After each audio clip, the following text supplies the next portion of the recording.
అందరికీ నమస్కారం. నా పేరు doctor Dinesh, MBBS DNB paediatrics, Venkata Padma Hospital. ఈరోజు మన టాపిక్ డీహైడ్రేషన్. డీహైడ్రేషన్ అంటే ఒంట్లో నీరు శాతం తగ్గిపోవడం. డీహైడ్రేషన్ పిల్లల్లో చాలా వేగంగా వస్తుంది. ఎందుకంటే పిల్లల్లో బాడీ సర్ఫేస్ ఏరియా అనేది పెద్దవాళ్ళ కంటే ఎక్కువగా ఉంటుంది.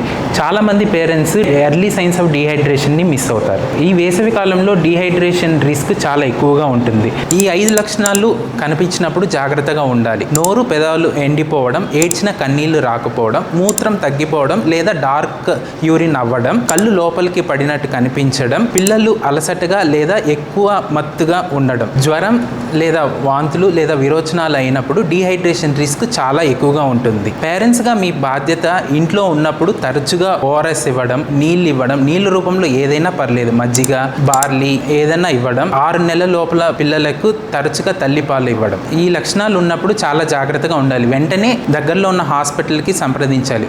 వాంతులు కంటిన్యూస్గా అవుతున్నా, విరోచనాలు అవుతున్నా, మూత్రం తగ్గిపోయినా, పిల్లలు చాలా నీరసంగా ఉంటున్నా వెంటనే హాస్పిటల్కి వెళ్ళాలి. ఈ వేసవిలో డీహైడ్రేషన్ రిస్క్ చాలా ఎక్కువగా ఉంటుంది. కాబట్టి తల్లిదండ్రులు ఎవరున్నా ఇంట్లో చాలా జాగ్రత్తగా ఉండాలి. Thank you.